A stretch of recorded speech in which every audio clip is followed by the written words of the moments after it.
Hello Brian, আসসালামু আলাইকুম। আশা করি যে যেখান থেকে দেখছেন সবাই অনেক অনেক ভালো আছেন। আমরাও আলহামদুলিল্লাহ আল্লাহর রহমতে ভালো আছি। আজকে আবার চলে আসলাম নতুন আরেকটা রেসিপি নিয়ে আপনাদের মাঝে।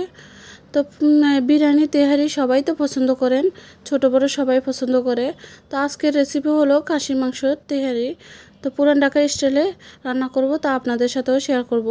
তো চলেন রেসিপিটা শুরু করা যাক। তো তেহারি রান্না করার জন্য যা যা উপকরণ লাগে সব কিছু আমি এখানে সাজিয়ে নিয়েছি। এখানে নিলাম 1 কেজি খাসির মাংস, নিয়ে নিলাম সবগুলো মশলা আইটেম। তো এখানে আমি কি নিয়েছি: আদা বাটা, রসুন বাটা, টক দই, 2 ধরনের গোলমরিচ, এখানে নিয়ে নিলাম কাঁচামরিচ পেস্ট, নিয়ে নিলাম আস্ত মশলা, আর নিয়ে নিলাম তেহারি মশলা। তো তেহারি মশলাটা আমার বাসায় বানানো। আপনারা যদি চান তেহারি মশলার রেসিপিটা, তাহলে আপনাদের সাথে আমি শেয়ার করতে পারি। তো এখানে ফার্স্টে আমি একটা কড়াই বসিয়ে দিলাম। তো কড়াইতে দিয়ে দিলাম 1 কাপ পরিমাণে তেল। তো তেলের পরিমাণটা তেহারিতে একটু বেশি পরিমাণে লাগে, তো আপনারা বেশি পরিমাণে দিতে চেষ্টা করবেন। তো বেশি তেল দেওয়ার কারণ হচ্ছে তেহারি পোলাও একসাথে মিক্স করে বসাতে হয়, এজন্য বেশি পরিমাণে তেল লাগে। তো এখানে আমি 2টা পরিমাণে পেঁয়াজ কুচি দিয়ে দিলাম। তো একটু নেড়ে ভেজে নিব। এই তো পেঁয়াজটা ব্রাউন কালার হয়ে আসছে, এখন দিয়ে দেব আস্ত গরম মশলাগুলো। তো এখানে 3 টুকরা দারচিনি, 6টা এলাচ দিয়ে দিলাম, 4টা তেজপাতা। এখন আবার ভালো করে নেড়ে ভেজে নেব। এই তো পেঁয়াজটা ভালো করে লাল করে ভেজে নিয়েছি। এখন আমি এর মধ্যে অ্যাড করব খাসির মাংসটা। তো এখানে আমি খাসি মাংসটা দিয়ে দেব। তো এক এক করে খাসি মাংসগুলো দিয়ে দিচ্ছি।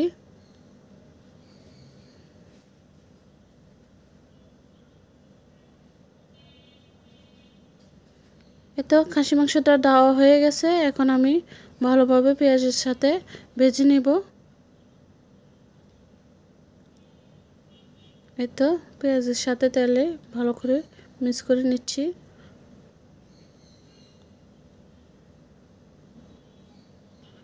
এই তো দেখতে পাচ্ছেন মাংস থেকে কিছুটা পানি বের হয়ে আসছে। তো মাংসতে অনেকগুলো পানি থাকে, এগুলো সবগুলো বেরিয়ে আসবে। এখন আমি মাংসটাকে একটু নেড়ে ছেড়ে ভেজে নিব। তো মাংসটা এইভাবে রান্না করলে খেতে কিন্তু দারুণ লাগে তেহারিটা। এই তো অনেকটা পানি বের হয়ে গেছে মাংস থেকে। এখন এর মধ্যে অ্যাড করব আমি আদা রসুন পেস্ট। তো এখানে 1 টেবিল চামচ আদা বাটা দিয়ে দিলাম, 1 টেবিল চামচ রসুন বাটা। এখন দিয়ে দিব আস্ত গোলমরিচ, কালো আর সাদা মিক্স করা।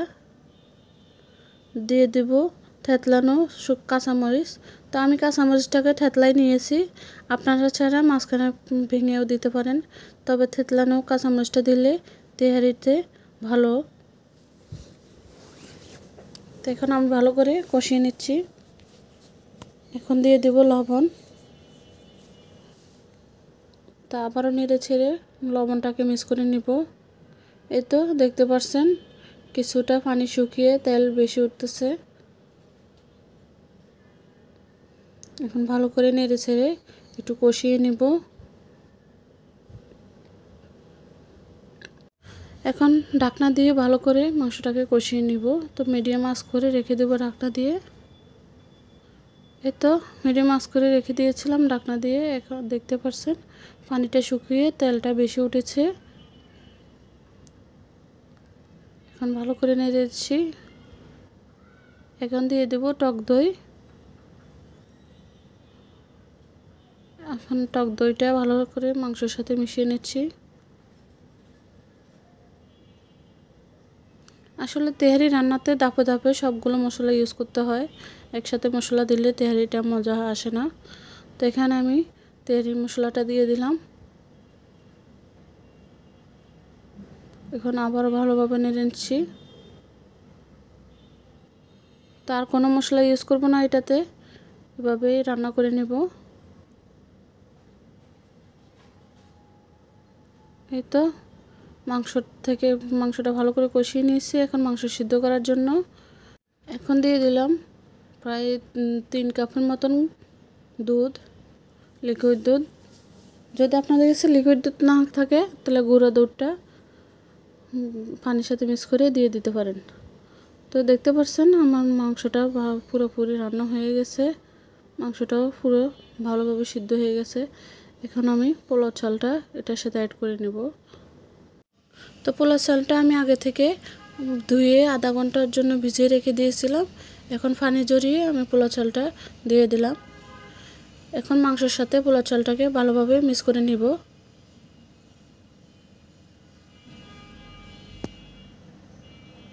তো একটু নেড়ে ছেড়ে ভালো করে একটু ভেজে নেব পোলাও চালটা। তো দেখতে পাচ্ছেন ভালো করে একটু নেড়ে ছেড়ে ভেজে নিচ্ছি। পুরান ঢাকার মতো সাজানোর জন্য স্টেপ বাই স্টেপ সব কিছু ফলো করতে হবে আপনাদের, আর সব মশলা এক এক করে দিতে হবে।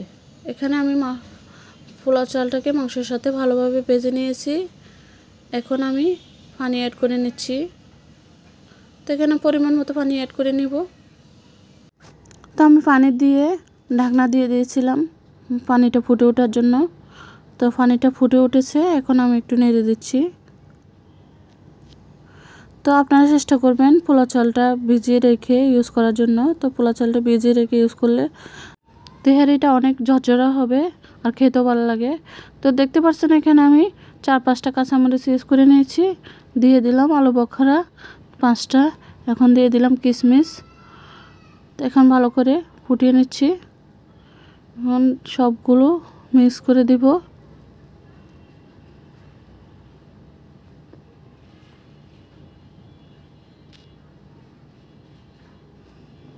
এই তো নাড়া হয়ে গেছে। এখন আমি তো ভালোভাবে সব দিকে ফুটে উঠেছে। এখন আমি ঢাকনা দিয়ে তেহারিটাকে আমি দম বসায় দিব।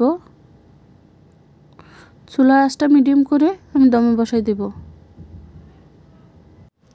তো আমার তেহারিটা দমে দেওয়ার পরে তেহারিটা মোটামুটি রান্না হয়ে গেছে। এখন এর পর্যায়ে আমি দিয়ে দিব ঘি। তো উপর দিয়ে আমি ঘি ছিটিয়ে দিচ্ছি। এখন দিয়ে দিব কেওড়া জল। তো ভালো একটা সেন্টের জন্য কেওড়া জলটাও দিয়ে দিলাম।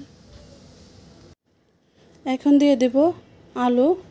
তো আমি তেহারিতে আলু পছন্দ করি খেতে, এজন্য আমি এখানে আলু লবণ দিয়ে সিদ্ধ করে ভেজে উপর দিয়ে দিয়ে দিলাম। এখন ভালোভাবে নেড়ে আলুটাকে তেহারির সাথে মিক্স করে দিচ্ছি।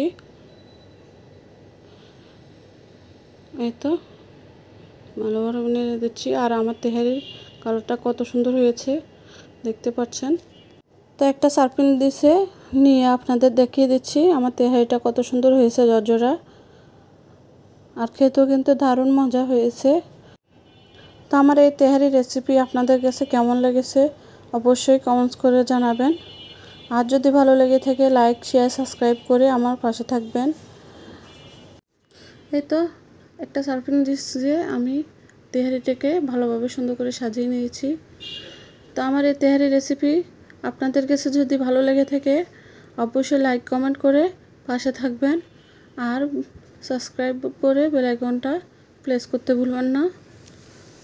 তো আজ তাহলে এই পর্যন্ত, সবাই ভালো থাকবেন, সুস্থ থাকবেন। দেখা হবে নেক্সট রেসিপিতে। আল্লাহ হাফেজ।